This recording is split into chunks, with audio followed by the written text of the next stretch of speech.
Hello everyone, कैसे हैं आप लोग? चलिए, बहुत बच्चे रिक्वेस्ट कर रहे थे कि सर कुछ क्रैश कोर्स टाइप की बातें हो जाए, तो हम लोग क्रैश कोर्स की बातें करेंगे। उसमें से हम लोग जो स्कोरिंग सब्जेक्ट है, पहले वो स्कोरिंग टॉपिक्स जो अपने हैं उनमें से पहले चर्चा करेंगे, जिसमें से one of the scoring topic होता है ऑप्टिक्स। और कई सारे बच्चे बोल रहे थे कि सर ऑप्टिक्स में ही क्यों नहीं चर्चा कर लेते हम लोग, तो ऑप्टिक्स के बारे में हम लोग बात करेंगे। आप आराम से सुनना, हम लोग लगभग 50 क्वेश्चन इसमें करेंगे, जिसको आपको मैं 5 दिन में वीडियोस अपलोड करूँ। ठीक है, आप उन 50 क्वेश्चन को अगर आप पढ़ लेते हैं तो आपके ऑप्टिक्स से कोई सवाल छूटने वाले नहीं है। आपको हर एक कंसेप्ट उस 50 क्वेश्चन में आ जाएगा। ठीक है, तो आज का कुछ वीडियो 10-15 मिनट का हो सकता है। ऐसे ही करके 5 दिन तक कंटिन्यू आपको ये वीडियोस मिलेगा, जिसमें ऑप्टिक्स कवर हो जाएगा। फर्दर आपको कौन कौन से चैप्टर्स चाहिए, आप उसे मुझे कमेंट बॉक्स में लिख देना, मैं उस पर वीडियो अपलोड कर दूंगा। ऑलराइट, चलिए स्टार्ट करते हैं। ऑप्टिक्स में 2 क्वेश्चंस मैंने लिखा है। पहले देखो क्वेश्चंस, पहला क्वेश्चन है, हम लोग स्टार्ट करें बिल्कुल बेसिक से, प्लेन मिरर से। जो पहला क्वेश्चन है अपना, find velocity of image with respect to mirror with respect to ground, velocity of image with respect to ground. ठीक है, इसके कंसेप्ट पे भी हम बात करेंगे। देखो, अगर कभी आपके पास प्लेन मिरर, ऑब्जेक्ट का वेलोसिटी अगर परपेंडिकुलर टू हो मिरर, अगर ऑब्जेक्ट का वेलोसिटी परपेंडिकुलर टू मिरर हो, तो इमेज का वेलोसिटी भी इधर आएगा। तो उसके लिए हम लोग लिख सकते हैं क्या, velocity of object with respect to mirror is equal to minus of velocity of image with respect to mirror. ठीक है, पहला पॉइंट। दूसरा पॉइंट, अगर velocity of object parallel to mirror तो इमेज पैरेलल टू मिरर ही रहेगा। उस case में velocity of image is directly equal to velocity of mirror. अगर ये दोनों कंसेप्ट आपको समझ में आ गए हैं तो ये क्वेश्चन आप बहुत आसानी से बना सकते हैं। बाकायदा ये क्वेश्चन भी आप बहुत आराम से बना सकते हैं। देखिए, 15 मीटर पर सेकेंड का ऑब्जेक्ट का स्पीड, प्लेन मिरर है, ये एंगल दिया हुआ 37 फ्रॉम वर्टिकल। अब बताओ 37 ये है, तो ये एंगल कितना हो सकता है, ये एंगल हो जाएगा 53। तो कंपोनेंट डिवाइड कर लें इसका, तो ये आ जाएगा कितना, 15 cos ऑफ 53, और ऊपर की तरफ आ जाएगा 15 sin 53। 53 डिग्री कितना होता है, याद करने का तरीका बहुत आसान है, 3 4 5 लिखें, इसे लिखते हैं 53 डिग्री। अगर ये 53 है तो cos 53 कितना आ जाएगा, देख cos 53 आ जाएगा 3/5। ठीक है, तो इसको आप लिखते हैं 15 × 3/5, मतलब ये कितना आ गया,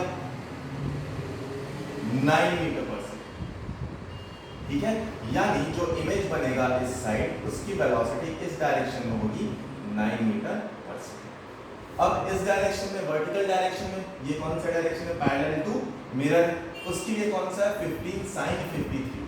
तो sin 53 की वैल्यू कितनी हो जाएगी, sin 53 अगर आप यहां से निकालेंगे तो 4/5 आ जाएगा। ठीक है, तो इसको 4/5 लिख रहे हैं, यानी 15 × 4/5, तो ये कितना आ जाएगा, 12, यानी ये 12 मीटर पर सेकंड ऊपर की तरफ, तो ये भी आ जाएगा 12 मीटर पर सेकंड ऊपर की तरफ। ऑलराइट, तो आप वेलोसिटी ऑफ इमेज अगर आप लिखें तो वो कितना है, -9 I क्या प्लस 12 J क्या, यही है आपका आंसर।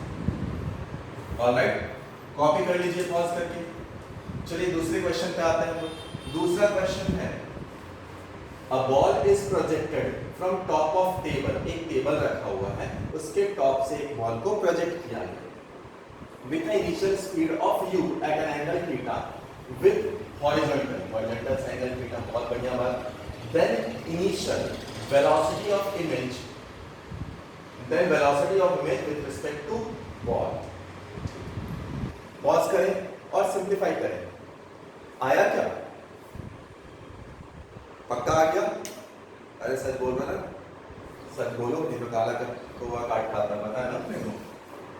चलो ध्यान से देखो, u का कंपोनेंट ले लेते हैं। u का कंपोनेंट कितना आएगा, u cos थीटा, बिल्कुल सही बात सर। u का कंपोनेंट इधर कितना आ जाएगा, u sin। तो आपसे पूछा क्या, velocity of image of ball with respect to ball. तो velocity of image with respect to ball को मैं क्या लिखूंगा, velocity of image minus velocity of ball. Alright, चलो, तो ये रहेगा इसका इमेज, और ये इस डायरेक्शन में होगा, इसका एक कंपोनेंट इधर, एक कंपोनेंट इधर। ये वाला कंपोनेंट तो अपने को पता है सर, u sin थीटा होगा और ये कंपोनेंट भी अभी पता है कि ये u cos थीटा होगा। तो वेलोसिटी ऑफ इमेज कितना लिखेंगे आप? वेलोसिटी ऑफ इमेज को अगर मैं लिखूं तो minus u cos theta plus u sin theta. Alright, velocity of object अगर आप लिखेंगे वो कितना होगा? u cos theta plus u sin theta हो जाएगा। जब आप इन दोनों को इसमें पुट करेंगे तो आंसर आ जाएगा आपका minus 2u cos theta and this will be your answer. Copy कर लीजिए।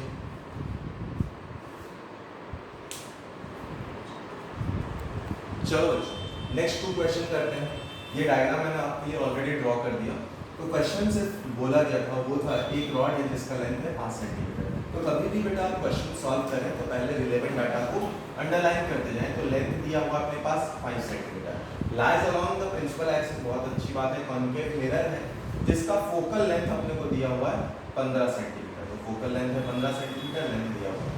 सच that the closer end is 30 centimetre from the hole. तो such that 30 centimetre from the hole. अच्छा, तो देखो 30 सेंटीमीटर ये है। अब अपने को पता है क्या, जो सेंटर ऑफ कर्वेचर होता है वो 2f के बराबर होता है, यानी ये यहाँ से यहाँ तक 30 सेंटीमीटर के बराबर होगा। और अगर कोई ऑब्जेक्ट 30 सेंटीमीटर यानी कि सॉरी इस केस में बोला जाए तो कर्वेचर पे है, तो उसका इमेज तो वहीं पे फॉर्म होता है, मतलब b इंटू का इमेज यहीं पे फॉर्म हो जाएगा b डैश। तो u अभी कितना हो गया आपके लिए? अगर आप इसके लिए लिखें तो u will be equal to minus 35 centimetre. Minus 35 कैसे? 30 और ये 5 सेंटीमीटर। ठीक है, अपने पास f दिया हुआ है तो f की वैल्यू कितनी है अपने पास गिवन क्वेश्चन में? Minus 15 centimetre. f की वैल्यू भी माइनस 15 सेंटीमीटर। बहुत अच्छी बात। अब लिख देते हैं अपन फॉर्मूला क्या पता अपने को? 1/v minus 1/u 1/v plus 1/u is equal to 1/f। अब 1/v अपने को निकालना है 1/u। u की वैल्यू कितनी है? माइनस 35। तो लिख सकते हैं इसे आप 1/v minus 1/35 is equal to minus 1/15। आप इसको ले जाएंगे और सिंप्लीफाई करेंगे तो आ जाएगा 1/v is equal to 1/35 minus 1/15। ठीक है, 50।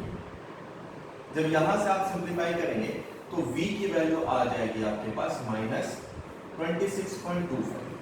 अब देखो ये जो लेंथ है a का, ये अपने को पता चल गया, यहां से यहां तक का डिस्टेंस है 26.25। ये डिस्टेंस है 30 सेंटीमीटर। तो ये डिस्टेंस कितना होगा? इन दोनों का माइनस मतलब 3.75 and this is your answer. ठीक है, कॉपी कर लीजिए। नेक्स्ट क्वेश्चन पे आते हैं हम लोग। क्वेश्चन बोला गया है कि find velocity of image if the focal length of the mirror is 5 centimetre. मतलब फोकल लेंथ अपने को, जैसे ही हम लोग पढ़े क्वेश्चन को, फोकल लेंथ 5 सेंटीमीटर है, object is at a distance of 7.5 centimetre. मतलब ऑब्जेक्ट का डिस्टेंस दे दिया है 7.5 सेंटीमीटर। तो यहाँ पर ऑब्जेक्ट ले लेते हैं, इसका डिस्टेंस है 5 फोकल लेंथ और ये डिस्टेंस मान लिया 7.5 है। ऑब्जेक्ट आ रहा इधर, कितने वेलोसिटी से? 3 मीटर पर सेकंड से। चलो 3 मीटर पर सेकंड से। अब अगर आप इसे देखो तो इसका फॉर्मूला हम लोग कैसे निकाल सकते हैं? बहुत आसान सा फॉर्मूला है अपने पास है 1/v minus is equal to 1/f। ठीक है, अब अगर आप इसे डिफरेंशिएट कर दे with respect to time, with respect to time कर दे, तो फोकस तो कांस्टेंट है, उसकी कोई बात ही नहीं है ना, वो जीरो हो जाएगा। जब आप डिफरेंशिएट करोगे तो वेलोसिटी ऑफ इमेज आएगा v² u² into velocity of object आएगा। अब v² u² को क्या लिख सकते हैं आप? vi is equal to m² into vu आ जाएगा। तो ये है इसका कांसेप्ट, क्या कि velocity of image is equal to m² into v0। अब देखो इसको सॉल्व कैसे करें। अपने पास m निकालने का फॉर्मूला क्या होता है? अपने पास m के 3-4 फॉर्मूले होते हैं, है ना। m is hi/h0 is equal to minus v by u is equal to एक f और u में भी रिलेशन होता है which is equal to f by f minus u। ठीक है, अब देखो इसमें f कितना पता है अपने को, f की वैल्यू है यहाँ पे लिख दो, f की वैल्यू कितनी है -5 सेंटीमीटर, u की वैल्यू कितनी है -7.5 सेंटीमीटर। तो उसको पुट करते हैं तो -5 divided by -5 plus 7.5 minus minus plus हो जाएगा तो ये आ जाएगा ऑलमोस्ट 2 के बराबर। तो वेलोसिटी ऑफ इमेज कितना आया, वेलोसिटी ऑफ इमेज अगर आप निकालेंगे तो वो कितना आया, बहुत आसानी से आप बता सकते हैं अब m स्क्वायर विच इज 2 का square into v not into I guess ये माइनस साइन आएगा, चेक कर लेना आप, इसको डिफरेंशिएट करते हैं तो यहाँ माइनस आता है, तो इनटू v नॉट किधर आएगा, v नॉट की वैल्यू दी हुई थी 3, मतलब ये आ गया आंसर इज 12 मीटर पर सेकेंड। नेगेटिव साइड में मतलब क्या कि इमेज की डायरेक्शन इधर है। ऑलराइट, अगर सुनो एक और बात, अगर आपका वेलोसिटी परपेंडिकुलर डायरेक्शन में, तब कैसे निकालेंगे वेलोसिटी ऑफ इमेज, बहुत आसानी से सर बता सकते हैं, मैग्नीफिकेशन इज इक्वल टू होता है -v/u या -hi अपॉन h नॉट, पता है। अब ये अगर ऊपर जाने लगेगा तो इमेज भी इसका नीचे की तरफ बढ़ने लगेगा, बस इसी को आप डिफरेंशिएट कर दें और यहाँ से vi in case of it is moving perpendicular to principal axis, this will be equal to m into v of object। तो एक और कंसेप्ट आप इसके साथ रख सकते हैं, अगर ऑब्जेक्ट किधर मूव करे, perpendicular to principal axis, copy कर लीजिए। आइए अगले क्वेश्चन पे आते हैं, ये भी क्वेश्चन काफी इंपॉर्टेंट है, कई बार पूछा भी जा चुका है। तो क्वेश्चन कुछ इस प्रकार का है कि स्पॉट लेंगे object of length b, object का लेंथ दे दिया b और कैसा है, बहुत छोटी object, lies along the axis of a concave mirror of focal length f at a distance of u, from the pole of mirror, then the size of mirror, अपने को size of image, then the size of image is, question पूरा गलत हो गया था, size of image. चलिए बहुत पहले से अपन स्टार्ट करते हैं। पहला कि अपने को पता है 1/v plus 1/u is equal to कितना हो जाता है सर 1/5। अगर पार्शियली अपन डिफरेंशिएट कर दे तो delta v upon v square minus delta u upon u square is equal to 0 आ जाएगा, ठीक है। अब डेल्टा v क्या है, स्मॉल चेंज इन लेंथ, वो क्या है, change in length of image, यानी उसी को आप क्या बोल सकते हैं, साइज ऑफ इमेज। ये क्या है, साइज ऑफ ऑब्जेक्ट। तो यहां से अगर मैं लिखूं तो size of image is equal to minus m square v square by u square आ जाएगा ये, into size of object. Alright, अब m पता है अपने को, m कैसे निकालते सर, अगर u और f हो तो अभी बताया था कि m is equal to f by f minus u आ जाएगा। ऑलराइट, जब ये पता चल गया अपने को, बस कहानी यहीं पे खत्म हो जाती है। तो size of image is equal to minus this is f by f minus u का whole square. Size of object कितना दिया था b, and this is your answer. Alright, copy कर लेंगे। नेक्स्ट क्वेश्चन पे आते हैं। नेक्स्ट क्वेश्चन बोल रहा find the thickness of a transparent, आपको थिकनेस बताना, transparent plate which will produce a optical path, change in optical path is equal to lambda by 2। तो ऑप्टिकल पाथ डिफरेंस एक term होता है, optical path difference, optical path difference, ये किसके बराबर होता है, this is equal to mu minus 1 into x के बराबर होता है। एक्स क्या होता है, प्लेट का थिकनेस होता है, ठीक है। कैसे आता है, अगर इसको डिटेल में जाना तो आप एक मैसेज ड्रॉप कर देना, मैं तो इसको डिटेल में भी समझा दूंगा। तो ऑप्टिकल पाथ डिफरेंस अपने को इस बात दिया है कितना, lambda by 2, this is equal to mu minus 1 into x, कहानी खत्म, x इज इक्वल टू आ गया lambda by 2 mu minus 1। Alright, चलिए कुछ जो लोग नीट और जेईई का एग्जाम दे रहे हैं, बहुत प्रॉब्लम में है, बहुत टेंशन में है, तो उनके लिए एक छोटा सा नजराना अपनी तरफ से। देखो, एक नीट का एस्पिरेंट या जेईई का एस्पिरेंट बोल रहा, तुमसे दूरी का दर्द क्या बयां करूं, तुमसे दूरी का दर्द क्या बयां करूं, तुम्हें पाने की कितनी जद्दोजहद कर चुका उसे क्या बयां करूं, तुझे पाने की कितनी जद्दोजहद कर चुका उसे क्या बयां करूं, माना कि रास्ते दिख रहे हैं मुश्किल, माना कि रास्ते दिख रहे हैं मुश्किल, पर मुश्किलों के पार तुम्हें पाने की उम्मीद की खुशी क्या बयां करूं, पर मुश्किलों के पार तुम्हें पाने की उम्मीद की खुशी क्या बयां करूं।